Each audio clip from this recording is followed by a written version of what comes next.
എൻ്റെ അമ്മ തന്ന ഏറ്റവും വലിയ സ്വത്ത് ടിനോ പാസ്റ്ററാണ്. എൻ്റെ സഹോദരനാണ്, എൻ്റെ കൂടപ്പുറപ്പാണ്, എൻ്റെ രക്തബന്ധുവാണ്, എൻ്റെ ആത്മാവിൻ്റെ ബന്ധുവാണ്. എന്നെ സർവ്വവ്യാപിയായ യേശു ക്രിസ്തുവിനെ പരിചയപ്പെടുത്തുന്നത്, സർവശക്തനായ ദൈവത്തെ പരിചയപ്പെടുത്തുന്നത് ഈ പാസ്റ്ററാണ്. ഇതെൻ്റെ ഹൃദയത്തിൽ ഞാൻ അനുഭവിക്കുന്ന സുഖമാണ്, ഞാൻ അനുഭവിക്കുന്ന സമാധാനമാണ്, ഞാൻ അനുഭവിക്കുന്ന സന്തോഷമാണ്.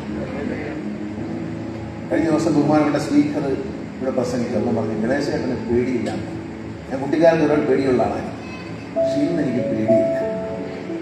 പലരും പറയും, സാർ അങ്ങനെയും സാറിനെ എങ്ങനെയും ഇതൊന്നും ബാധിക്കാം. കാരണം എൻ്റെ അരികിലാണ് കുഞ്ഞിൻ്റെ അച്ഛൻ, അച്ഛനോ അമ്മയോ ഒരു കുഞ്ഞിൻ്റെ കയ്യിൽ പിടിച്ചാൽ കുഞ്ഞിനൊരു ധൈര്യം. ആ ധൈര്യം എൻ്റെ ദൈവം എൻ്റെ കയ്യിൽ പിടിച്ചിരിക്കുന്നു. നിങ്ങളെ കുഞ്ഞിനെ ഭയന്നിരിക്കുന്ന കുഞ്ഞിനെ നിങ്ങളെ കയ്യിൽ പിടിക്കും, കുഞ്ഞിനെ ഭയം മാറും.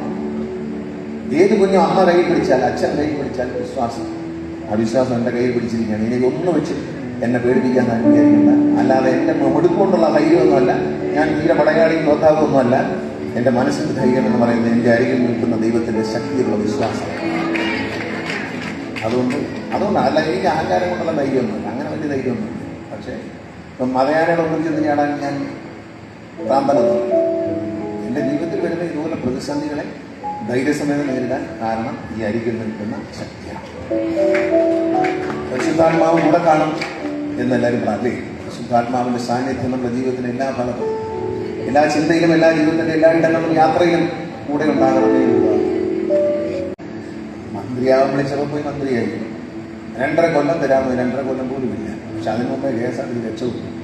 ആര് രക്ഷപ്പെടുത്തി?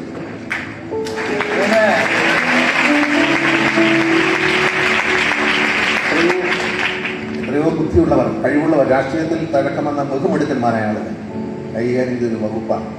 അത് പച്ച പിടിപ്പിക്കാൻ എന്നെപ്പോലെ എളിയവനെ ദൈവം അവസരം തന്നെന്ന് പറയുന്നത് ഭയങ്കര ശക്തിയല്ലേ? ചെറിയ കാര്യമോ? ചെറിയ കാര്യമല്ലത്. അതൊരു ചെറിയ കാര്യം. നന്നായി എന്ന് പറയുന്നത് ഒരു ചെറിയ കാര്യമല്ല, അത് എൻ്റെ ബുദ്ധിയല്ല. അപ്പൊ ദൈവത്താൽ അസാധ്യമായ ഒന്നുമില്ല എന്ന് പാസ്റ്റർ പറഞ്ഞു തന്നെയാണ്. ഒത്തിരി നന്ദി.